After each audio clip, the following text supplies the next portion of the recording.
suis heureux de vous voir si nombreux.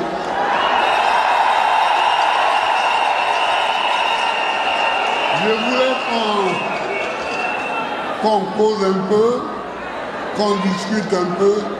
Eh bien, vous avez répondu à mon appel.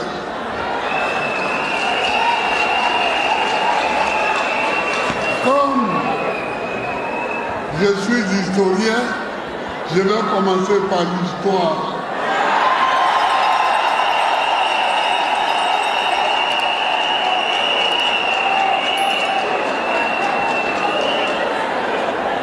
En 1949, à Treichville ici, il y a eu des bagarres politiques. Mais comme le PDCI-RDA était dans le collimateur du gouvernement colonial, le gouverneur, s'appelant alors Péchou,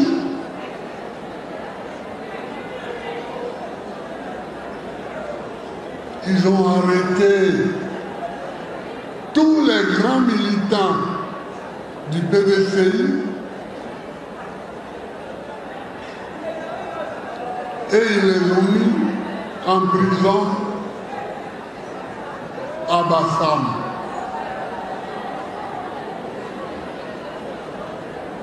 Il y avait dedans quelques-uns que je peux citer. Jean-Baptiste Moquet, surnommé par les militants Jupiter. Il y avait Grand Mathieu. Il y avait mon grand-père Bernard Dadier. Il y avait Séri Coré, etc. Ils étaient à Bassam.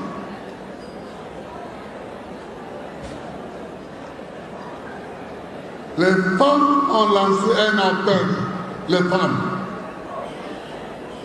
Elles disent qu'elles ne peuvent pas laisser Péchou faire ce qu'il est en train de faire. Elles se sont rassemblées à l'endroit qui est devenu aujourd'hui la gare de Grand Bassam. Et elles ont marché, elles ont marché, elles ont marché et elles sont arrivées à Bassam.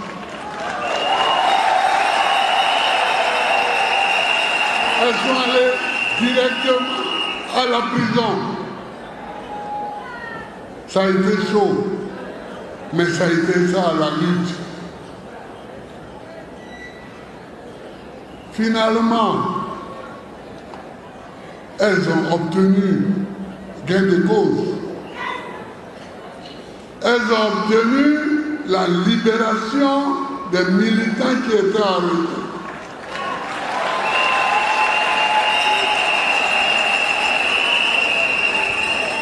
Quand on ne se bat pas, on n'a rien.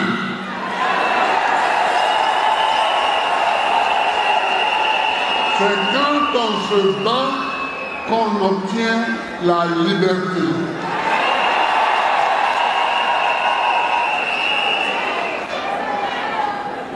Et je vous parle de ces femmes-là. Elles étaient pour la plupart illettrées. Vous voyez les vigies de Marie Coré aujourd'hui sur les billets de banque. Mais Marie Coré, elle ne savait pas parler français. Elle était illettrée, mais elle était combattante, elle était militante.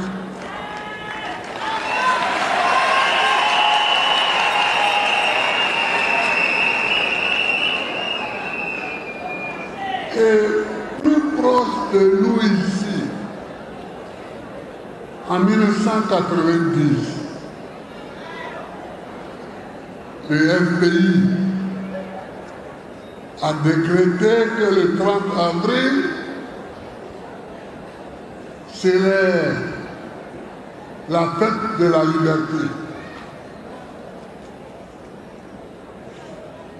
Donc, on devait faire la première fête en 1991. Mais en 1991, on n'avait pas un rond pour organiser la fête. Vous savez d'où est venu l'argent? Ce sont les femmes vendeuses d'épaule.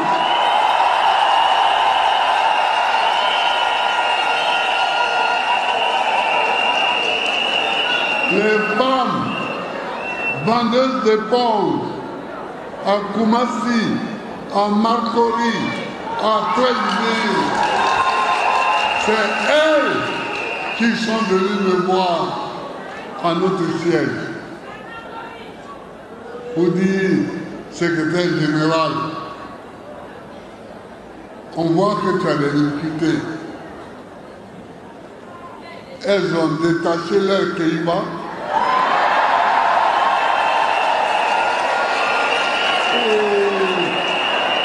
L'argent qui était là-dedans, elles me l'ont donné. J'ai donné cet argent à une dame pour aller commander des pagnes à Iliouas. Ce sont ces pagnes que nous avons vendues. Et avec la vente de ces pagnes, nous avons fait la fête de la liberté et nous avons remboursé nos sœurs vendeuses d'éponges.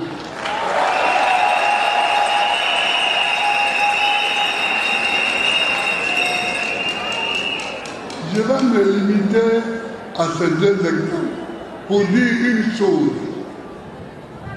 Parmi vous, il y a beaucoup de femmes qui n'ont pas été à l'école et qui sont complexées. Oui, je n'ai pas été à l'école. Oui, je ne peux pas faire ça. Moi, ma maman n'a pas été à l'école.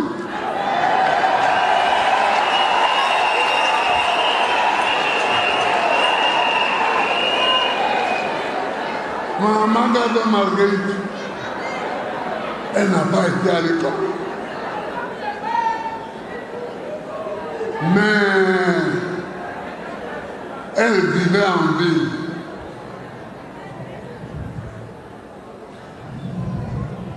Son oncle, Gris Camille, a été ministre en 1958.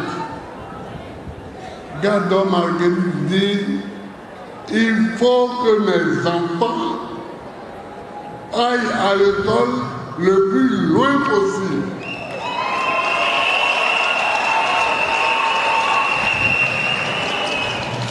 Elle faisait des travaux, elle cueillait le café des gens, elle cueillait le cacao des gens, qu'elle séchait, qu'elle revendait, etc.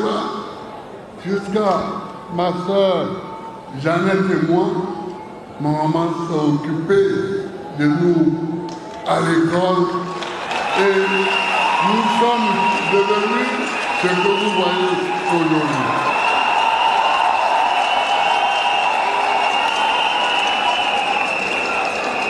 Donc, ne pas aller à l'école n'est pas bien. Mais ce n'est pas un péché mortel.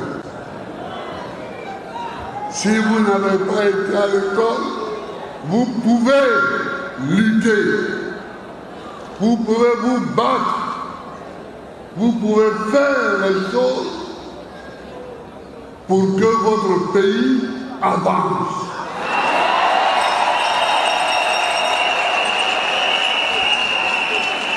Vous pouvez faire des choses pour que votre pays avance. Les cadres de mon âge les cadres de mon âge. Combien de leurs parents étaient instruits?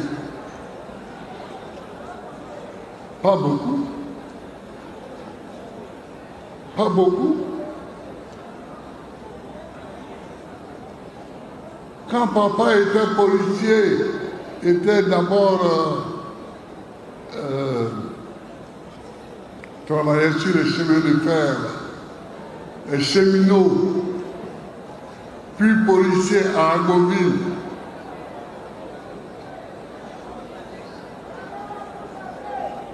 Les jeunes d'Agoville qui étaient à l'école avec nous, la plupart de leurs parents n'avaient pas été à l'école. Donc ça, ce n'est pas un péché. Ne soyez pas complexés. N'ayez pas honte. N'ayez pas honte. N'ayez pas peur de vous engager dans le combat.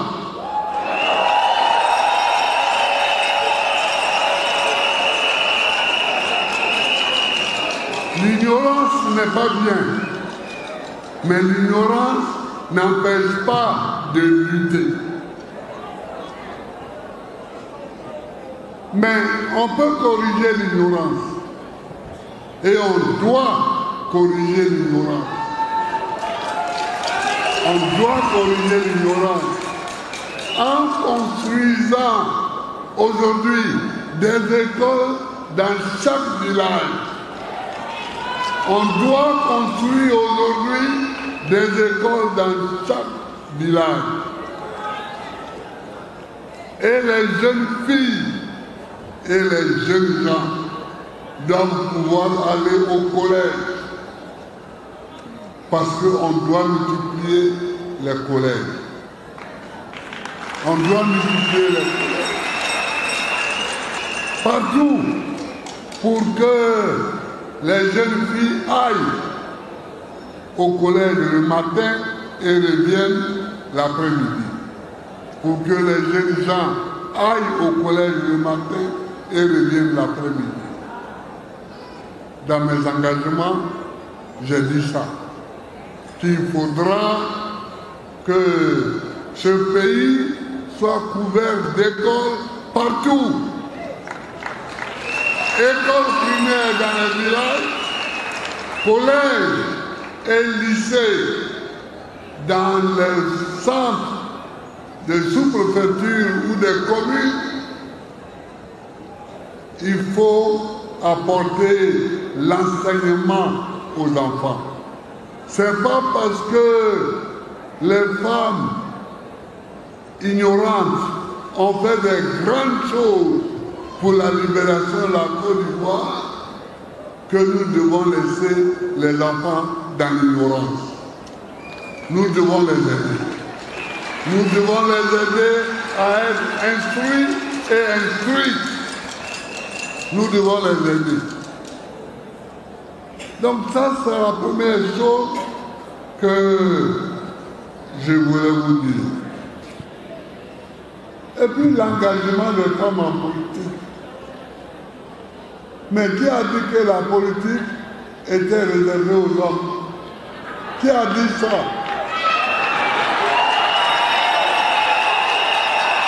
Qui a dit ça?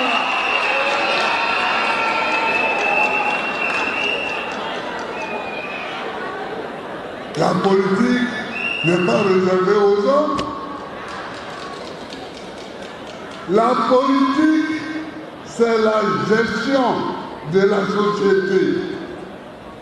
Et tout le monde a le droit de dire son mot et de gérer la société.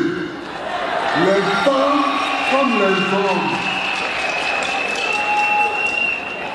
Je vous exhorte, vous les femmes, à vous engager en politique. Je vous exhorte à vous engager en politique. Les femmes représentent aujourd'hui 48% de la population ivoirienne. c'est-à-dire la moitié,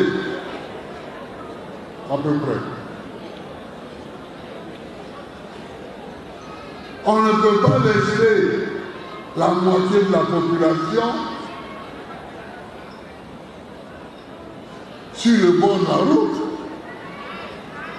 Est-ce possible? Est-ce possible? Est-ce possible? Je vous engage, vous les femmes, à vous engager en politique.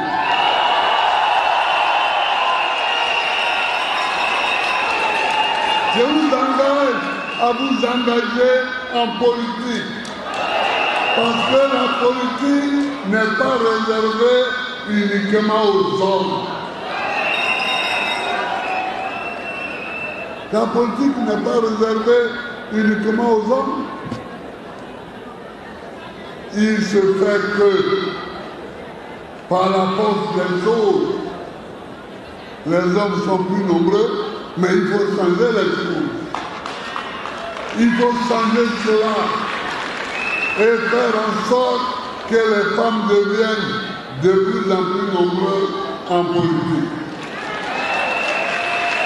Je vois notre ami photographe là, qui a... Voilà, elle, moi, je la vois depuis que j'étais président.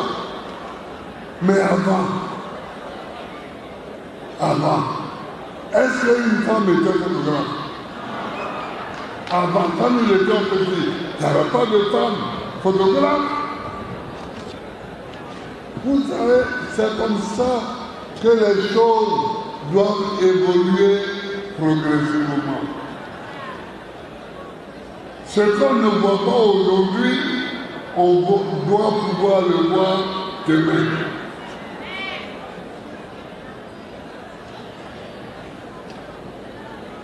Donc, sur les marches des femmes, sur Grand Bassam, là, Henriette Dadu-Damaté a écrit un bon livre.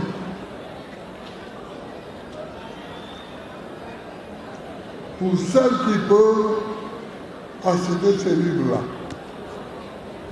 et lisez-le.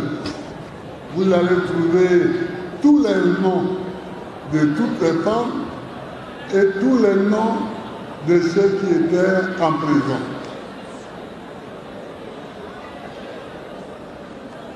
Il faut s'instruire. J'ai pensé à elle comme ça parce que je parlais de la photographe. Or, elle, son père, était le photographe de Gagnois. Voilà. Son père, M. Dagli Pierre, appelé Dagli Petrus, qui chantait à l'église et qui faisait les photos, on appelait son atelier Photo Dagli Petrus. Voilà. Donc, achetez ce livre-là et lisez-le, c'est un bon livre. C'est un bon livre. Alors, nous avons beaucoup de femmes dans le secteur informel. Peut-être que quand vous allez me poser des questions, on reviendra sur ces questions-là, sur ces problèmes, et je vous donnerai des réponses plus détaillées. Mais la pauvreté et l'ignorance conjuguées multiplient le secteur informel. C'est pourquoi il faut lutter contre la pauvreté et il faut lutter contre l'ignorance. Quand vous allez dans certains quartiers d'Abidjan, il n'y a plus de route, il n'y a plus de rue. Il y a seulement des tables avec des marchandises dessus. On vend seulement. Et je ne sais même pas si ces femmes-là gagnent quelque chose. Je ne sais même pas si elles gagnent quelque chose. Et quand on passe sur le boulevard Lacry, en venant de Cocody, en venant des deux plateaux, on voit au milieu, là où il devait avoir des gazons et des fleurs pour séparer les deux pans de l'autoroute, on voit des femmes qui marchent avec des plateaux sur la tête. Il y en a qui vendent des mandarines. Bon, elles font ça, je ne sais pas combien de kilomètres elles parcourent par jour. Et je regarde. Je ne sais pas combien de kilomètres elles parcourent par jour.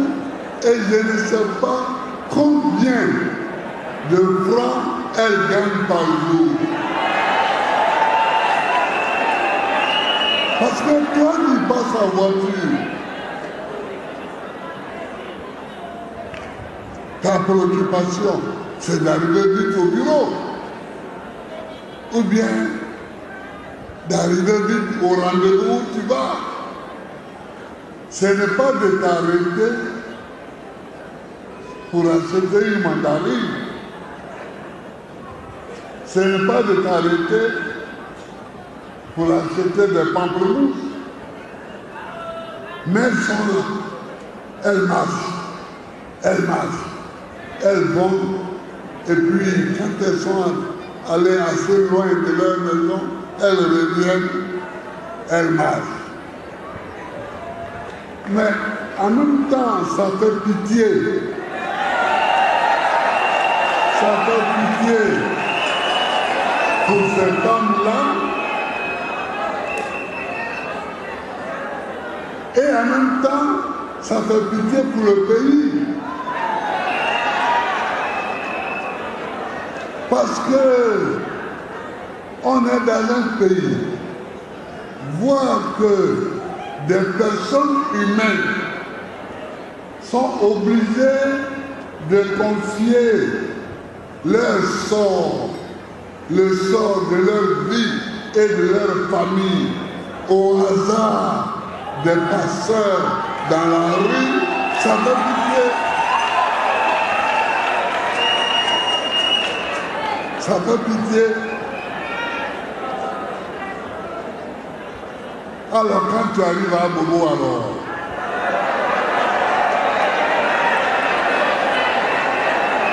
là c'est la cata. C'est la cata.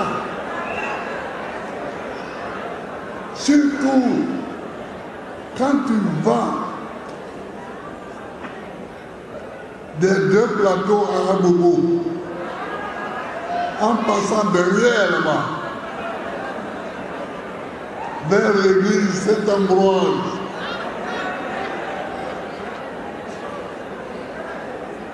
Il arrive des moments où tu ne distingues plus entre la rue et le marché. Parce que là où ta voiture doit passer, il y a des tables. Il y a des tables sur lesquelles les gens vendent. Or, toi, tu es pressé, toi.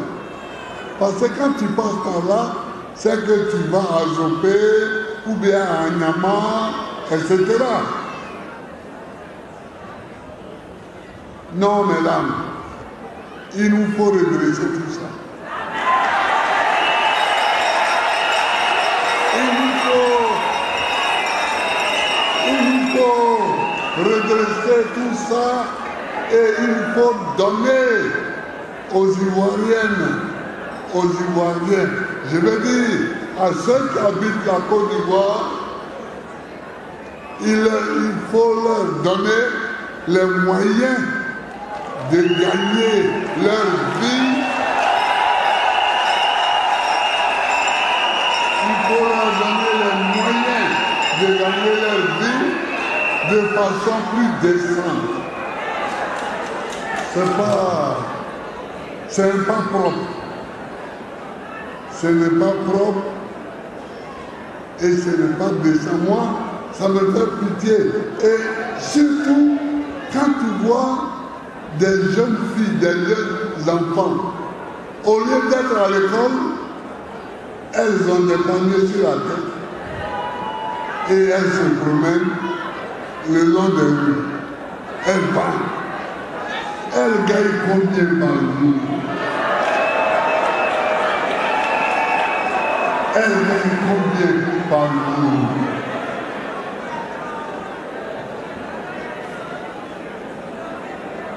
Non seulement elles ne gagnent pas l'instruction parce qu'elles ne vont pas à l'école, mais elles ne gagnent même pas de l'argent parce que ça même si ça leur rapporte, c'est peut-être 100 francs ou 200 francs.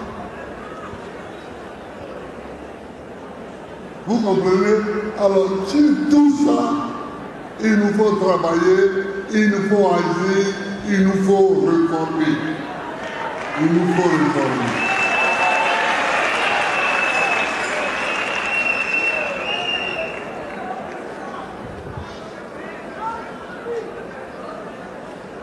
Bon, des femmes cadres, il y en a de plus en plus. Dieu merci. Il y en a de plus en plus. Il y a... Moi, quand j'ai commencé à être président en 2000, il y avait une seule femme préfète. C'était une femme, je crois, de l'Ouest. Une femme, ouais. Et il y avait des femmes sous-préfètes. Bon. Maintenant, il y a beaucoup plus de femmes préfètes,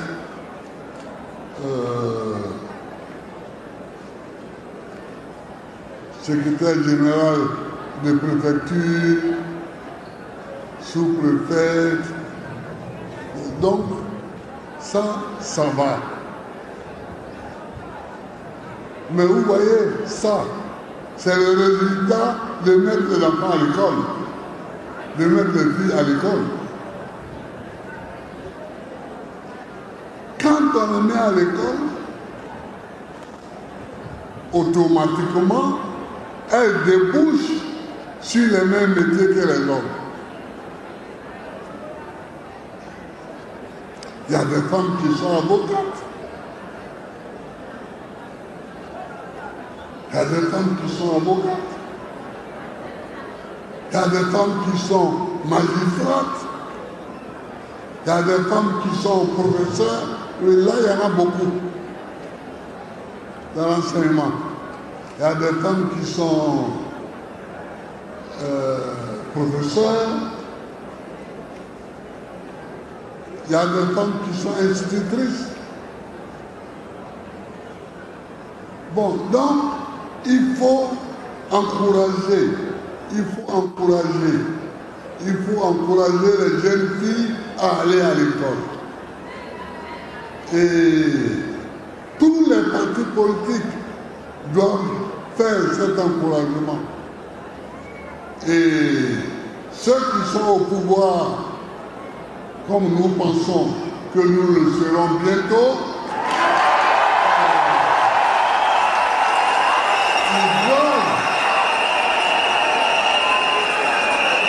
ils doivent prendre des mesures. Ils doivent prendre des mesures pour qu'il y ait à la portée de chaque enfant de Côte d'Ivoire, qu'il soit garçon ou fille, une école primaire. Et quand l'enfant a fini l'école primaire, il doit avoir à sa portée un collège et un lycée. Et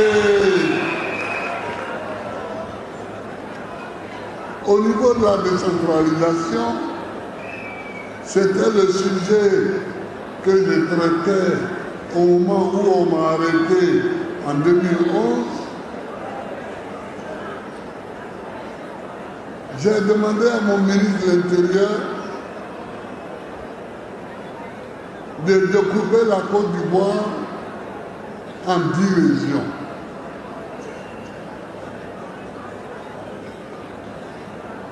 Il est venu me voir, il dit qu'il a travaillé, mais lui, il arrive à 12 régions. Je dis, c'est pas grave. Mais si on met en place les régions, il faut que dans chaque région, il y ait une université et un CHU. Il faut que dans chaque région, il y ait une université et un CHU. Ça, c'est pour donner la chance à tous les enfants du pays. C'est pour donner la chance à tous les enfants du pays. Il y a presque 4000 enfants qui ont le doctorat et qui sont au chômage. Est-ce que c'est normal? Est-ce que ça c'est normal?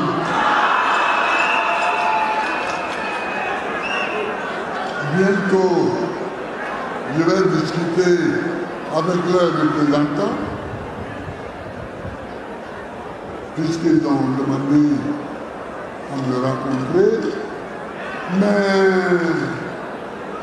il y a des choses abominables.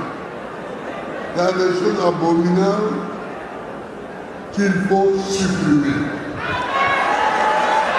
Il y a des choses abominables qu'il faut supprimer. Tu vends au marché d'Aldamé. Tu vends des petits fruits au marché d'Aldamé. Tu te bats pour que ton enfant aille à l'école. Tout ce que tu gagnes, tu mets dans l'école de ton enfant. Cet enfant-là, il va à l'école et il a un doctorat. Il revient au pays et il n'a pas de travail.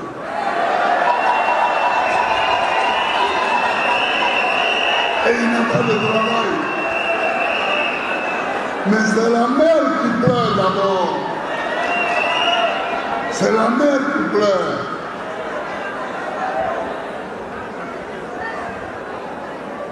Vous voyez? Et c'est pourquoi j'ai dit qu'il y a des choses qu'il faut réformer, qu'il faut changer.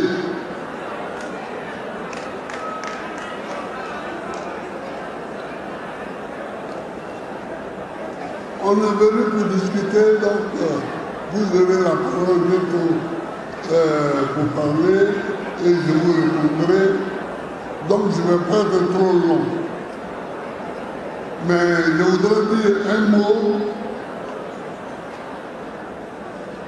sur les victimes. On a parlé longtemps des victimes. Moi, j'ai été à La Haye. Le procès lui-même, parce qu'ils m'ont amené là-bas, ils savent pourquoi. Donc, j'étais en prison sans procès. Et puis, le procès a commencé, j'ai été arrêté en 2011, avril. J'ai été emmené à La Haye en novembre 2011. Le procès a commencé en janvier 2016. Tout ce temps-là, j'étais là parce qu'ils avaient d'autres calculs. Mais ça, c'est pas grave. Donc, de 2016 en 2019, il y a eu le procès. J'ai entendu parler des victimes. Jusqu'à des experts sont intervenus, ont trouvé que dans certaines tombes, le sang qui y était n'était pas le sang d'homme, un sang d'homme. C'était le sang d'animaux. Bon. C'est pour comprendre après pourquoi le tribunal m'a acquitté rapidement, parce que il y avait des preuves tellement bizarres, qu'on ne pouvait pas ne pas m'acquitter, donc on m'a acquitté. Mais il y a eu des victimes.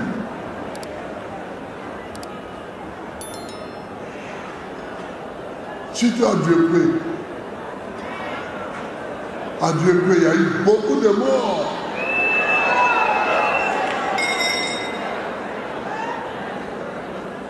À Dieu-Pré, à Diglo, à Taï. Il y a eu beaucoup. Et à Abidjan, à Cocody, à Yopougon, à Abobo, il y a eu beaucoup de victimes. Je leur ai dit Yako. J'ai pris l'engagement, quand j'ai accepté la candidature que me proposait mon parti, j'ai pris l'engagement que quand je deviendrai président, toutes les victimes seront dédommagées.